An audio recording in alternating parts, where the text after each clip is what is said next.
La trigonometría es una rama de las matemáticas cuyo significado etimológico es la medición de los triángulos.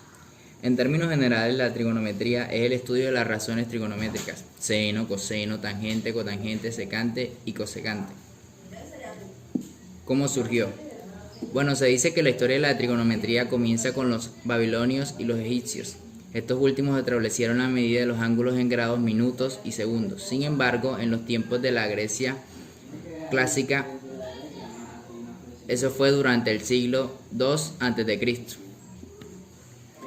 La geometría analítica interviene directa o indirectamente en las demás ramas de la matemática y se aplica en todos aquellos ámbitos donde se requieren las medidas de precisión. La trigonometría se aplica a otras ramas de la geometría, como en el caso del estudio de las esferas en la geometría del espacio. Posee numerosas aplicaciones. Las técnicas de triangulización, por ejemplo, son usadas en astronomía para medir distancias a estrellas próximas, en la medición de distancias entre puntos geográficos y en sistemas de navegación por satélite. Personajes y matemáticos que tuvieron un impacto en ella. El astrónomo Hiparco de Nicea construyó una tabla de cuerdas para resolver triángulos. Comenzó con un ángulo de 71 grados y yendo hasta 180 grados con incrementos de 71 grados. La tabla daba la longitud de la cuerda delimitada por los lados del ángulo central.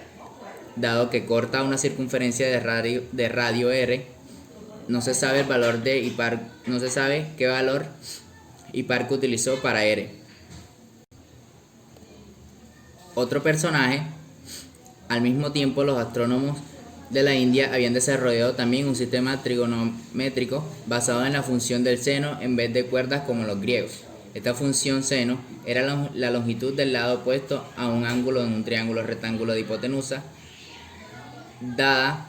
Los matemáticos hindúes utilizaron diversos valores para esta en sus tablas. También descubrieron y demostraron teoremas fundamentales de la trigonometría, tanto para triángulos planos como esféricos. Los matemáticos sugirieron el uso del valor de r igual 1 en vez de r igual 60, y esto dio lugar a los valores modernos de las funciones trigonométricas. El occidente latino se familiarizó con la trigonometría árabe a través de traducciones de libros de astronomía arábigos, que comenzaron a aparecer en el siglo VII. El primer trabajo importa en esta manera en Europa porque fue escrito por el matemático y astrónomo alemán Johann Müller-Königsberg, llamado Regiomontano, o también llamado Regiomontano. Herramientas que se usan en la trigonometría. La trigonometría requiere el uso de las herramientas para resolver los triángulos. Como ya lo hemos mencionado, en los triángulos se miden los ángulos y la longitud de los lados. Una de las herramientas que se usan son la regla, el transportador, la escuadra y una calculadora científica. Las fórmulas, en este caso las razones trigonométricas. El seno es cateto opuesto sobre hipotenusa, el coseno es cateto adyacente sobre hipotenusa, la tangente es cateto opuesto sobre cateto adyacente, la secante es hipotenusa sobre cateto adyacente, la cotangente es cateto adyacente sobre cateto opuesto y la cosecante es hipotenusa sobre cateto opuesto. El teorema del seno o teoremas. En un triángulo, el cuadrado de cada lado es igual a la suma de los cuadrados de los otros dos, menos el doble del producto de ambos, porque el coseno del ángulo se forma. Teorema del seno. Dice que cada lado de un triángulo es directamente proporcional al seno del ángulo opuesto. El teorema de Pitágoras.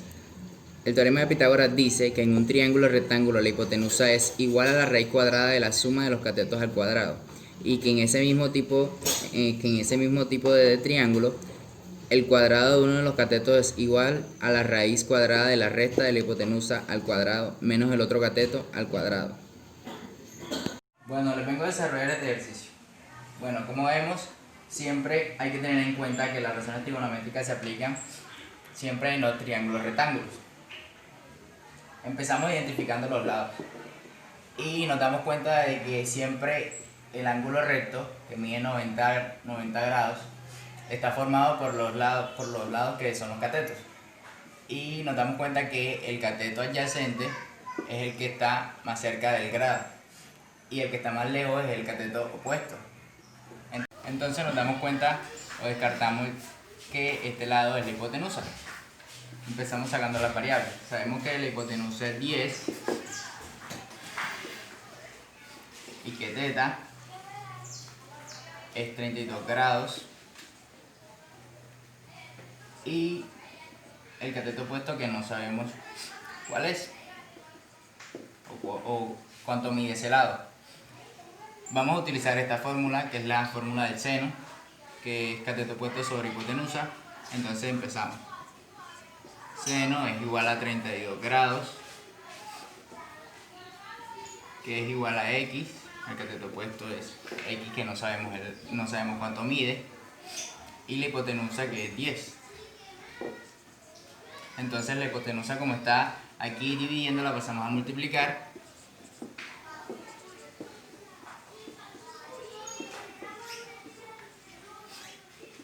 Y queda de esta manera. Resolvemos la multiplicación y nos da 5,3 metros igual a x. O sea que este lado, el cateto opuesto, mide 5,3 metros. Ya. Bueno, aquí estos son los dos catetos. Este es el cateto adyacente, el más cercano al grado, y este es el cateto opuesto, el más lejano. Entonces esta es la hipotenusa. Tomaremos esta fórmula, que es la fórmula de tangente, y reemplazamos. Tangente de 35, perdón, es igual a cateto opuesto sobre cateto adyacente, que es 7 metros. Bueno, el cateto adyacente pasa a multiplicar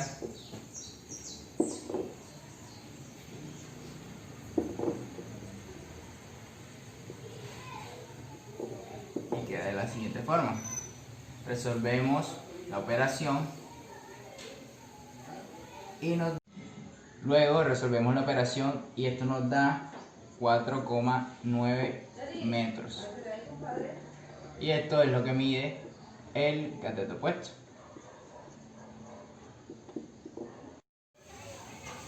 Bueno, como podemos ver, este es un triángulo rectángulo y empezamos identificando los lados. Y nos damos cuenta qué clase de lados son porque nos vamos aquí a este cuadrito, que es el ángulo recto, el cual mide 90 grados. Y deducimos que este lado, es el cateto adyacente porque está más cerca del ángulo, y este es el cateto opuesto porque es el que está más lejos. Enseguida deducimos de que esta es la hipotenusa y empezamos resolviendo el ejercicio. Bueno, empezamos resolviendo el ejercicio y tomamos esta fórmula, la fórmula del coseno, porque tiene el cateto adyacente y la hipotenusa, y aquí nos la dan. Entonces empezamos. Coseno de 65 grados es igual a y, este es el cateto opuesto, sobre la hipotenusa, que es 13 metros. Bueno, como vemos, la hipotenusa aquí está dividiendo, la pasamos a multiplicar.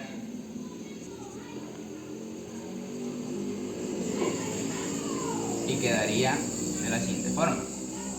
Resolvemos la multiplicación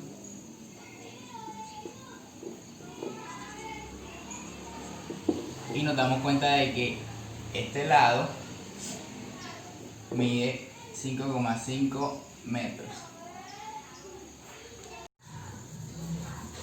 La geometría analítica estudia las líneas y figuras geométricas mediante la aplicación de técnicas básicas de álgebra y análisis matemático de un determinado sistema de coordenadas. En consecuencia, la geometría analítica es una rama de las matemáticas que analiza el detalle de todos los datos de la figura geométrica, es decir, el volumen, los ángulos, el área, los puntos de intersección, su distancia, entre otros. Las características fundamentales de la geometría analítica es que permite la representación de las figuras geométricas a través de fórmulas. Por ejemplo, las circunferencias son representadas por ecuaciones polinómicas de segundo grado, mientras que las rectas son expresadas con ecuaciones polinómicas de primer grado. La geometría analítica, que surge en el siglo XVII por la necesidad de dar respuestas a problemas que hasta en el momento no tenían solución, tuvo como máximos representantes a René Descartes y Pierre de Fermat. En la actualidad, muchos autores la señalan como una creación revolucionaria en la historia de las matemáticas, ya que presenta el inicio de las matemáticas modernas. El término geometría analítica surge en Francia en el siglo XVII por la necesidad de dar respuesta a problemas que no podían resolverse usando el álgebra y la geometría de forma aislada, sino que la solución estaba en el uso combinado de ambas. Estas personas fueron Pierre de Fermat y René Descartes. En la actualidad se considera que el creador de la geometría analítica fue René Descartes. Esto se debe a que publicó su libro antes de que Fermat, y también a la profundidad con la que Descartes trata el tema de la geometría analítica. Elementos de la geometría analítica. Línea recta. Es aquella que no se desvía y por lo tanto no tiene ni curvas ni ángulos. Cónicas. Son las curvas definidas por las rectas que pasan por un punto fijo y por los puntos de una curva. La elipse de la circunferencia, la parábola y la hipérbola son curvas cónicas. A continuación voy a describir unas de ellas. Circunferencia. Se le denomina circunferencia a la curva plana cerrada que es formada por todos los puntos del plano que equidistan de un punto interior, es decir, del centro de la circunferencia. Parábola. Es el lugar geométrico de los puntos del plano que de un punto fijo, llamado foco, y de una recta fija, llamada directriz. Entonces la directriz y el foco son los que definen la parábola. La parábola puede ser obtenida como sección de una superficie cónica de revolución por un plano paralelo a una generatriz. Elipse. Se denomina elipse a la curva cerrada que describe un punto al moverse en un plano de tal manera que la suma de sus distancias a dos puntos fijos llamados focos es constante. Hipérbola. Se denomina hipérbola a la curva definida como el lugar geométrico de los puntos del plano para los cuales la diferencia entre las distancias de dos puntos fijos focos es constante. La hipérbola tiene un eje de simetría que pasa por los focos denominado eje focal. También tiene otro que es la mediatriz del segmento que tiene a los dos puntos fijos por extremos. Los lugares geométricos. Se llama lugar geométrico a un conjunto de puntos que cumplen una determinada propiedad. La propiedad geométrica que define el lugar geométrico tiene que traducirse a un lenguaje algebraico de ecuaciones. Mediatriz de un segmento. Es el lugar geométrico de los puntos del plano que equidistan de los extremos.